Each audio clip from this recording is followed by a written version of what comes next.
প্রতিশোধটা ভালোই নিল। আইপিএলের শেষটা ভালো করলো সানরাইজার্স হায়দ্রাবাদ। 2024 সালের ফাইনাল ম্যাচে ঠিক যেমনভাবে কলকাতা নাইট রাইডার্স হারিয়েছিল হায়দ্রাবাদকে, ঠিক তেমনভাবেই কলকাতাকে হারালো হায়দ্রাবাদ। ছবিটা ঠিক উল্টো। 2024 সালের ফাইনালে হায়দ্রাবাদ প্রথম ব্যাট করে মাত্র 113 রান করতে সক্ষম হয়। জবাবে কলকাতা মাত্র 10.3 ওভারে 2 উইকেটের বিনিময়ে সেই রান তুলে ফাইনাল জেতে।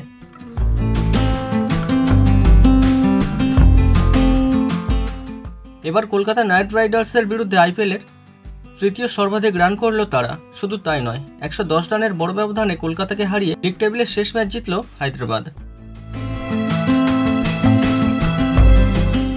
চলতি মরশুমের শুরুটা ভালোই করেছিল সানরাইজার্স হায়দ্রাবাদ। প্রথম ম্যাচে রাজস্থান রয়্যালসের বিরুদ্ধে আইপিএলের ইতিহাসে সর্বাধিক স্কোর করেছিল তারা। যত মরশুম গড়িয়েছে ততই খেলার গ্রাফটা নিম্নমুখী হয়েছে হায়দ্রাবাদের। প্লে অফের লড়াই থেকে ছিটকে গিয়েছে গতবারের রানার্স দল। যদিও শেষটা আবার ভালো করল হায়দ্রাবাদ। কেকেআরের বিরুদ্ধে 20 ওভারে 3 উইকেট হারিয়ে 278 রান করেছে হায়দ্রাবাদ। আইপিএলে এটা তৃতীয় সর্বাধিক স্কোর। দলটির নামের পাশে রয়েছে আইপিএলের ইতিহাসে প্রথম 4টি বড় স্কোর। 2024 সালে বেঙ্গালুরুর বিরুদ্ধে 287 রান এবং মুম্বাই ইন্ডিয়ান্সের বিরুদ্ধে 277 রান করেছিল হায়দ্রাবাদ। এবার রাজস্থানের বিরুদ্ধে 286 রান করেছে তারা। এখানেই থেমে নেই দলটি। হায়দ্রাবাদের নামের পাশে রয়েছে টি-20তে 5 বার 250 বা তার বেশি রানের রেকর্ড। তারাই একমাত্র দল যাদের এই কীর্তি রয়েছে। শুধু তাই নয়, কলকাতার বিরুদ্ধে 19টি 6 মেরেছে হায়দ্রাবাদ। এক ইনিংসে সবচেয়ে বেশি 6 মারার তালিকায় দ্বিতীয় স্থানে রয়েছে হায়দ্রাবাদ। গতবার দিল্লি ও বেঙ্গালুরু এক ইনিংসে 22টি করে 6 মেরেছিল। কলকাতার বিরুদ্ধে 37 বলে 17 রান করেছেন হেনরিক ক্লাসেন। দ্রুততম 17 রানের তালিকায় তৃতীয় স্থানে ক্লাসেন।